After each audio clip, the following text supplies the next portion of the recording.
কেন্দ্র করে আজকে সারা মেঘালয় যে গন্ডগোল, সেই জায়গায় আমি একজন লোক, সেই জায়গায় সামান্য একটা ব্যাপার নিয়ে একটা হাল্লা হওয়ার জন্য যে কোনো কারণে দুইটা পদের মধ্যে দুইটা সংগঠন, একটা লিবার সংগঠন আরেকটা হলো এনজিও সংগঠন, দুইজনের হাঙ্গামে একজন ছেলের মৃত্যু হয়, গারো ছেলের।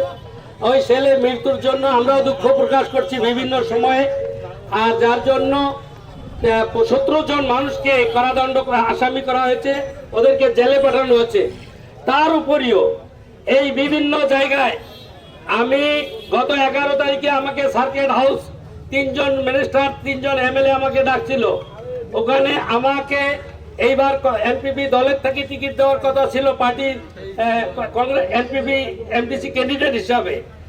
আমাকে ওই দিন ডেকে আমাদের মিনিস্টার সাহেব বলছে যে মেঘালয়ের সিচুয়েশন খারাপ, গার্মেন্টসের গতিকে আপনাকে আমরা টিকিট দিতে পারলাম না, দুঃখিত।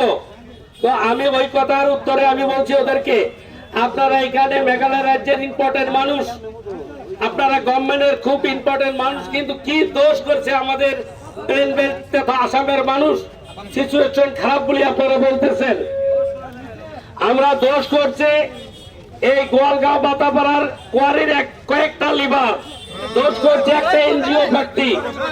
আর সারা গারো হিলসের মানুষকে কেন, সারা গারো হিলস তথা মেঘালয় আসামের মানকাচরের মানুষ, কৃষ্ণার মানুষ, ফকিরগঞ্জের মানুষ, তারা কি দোষ করছে? তাদেরকে পাহাড়ে দেওয়া যায় না।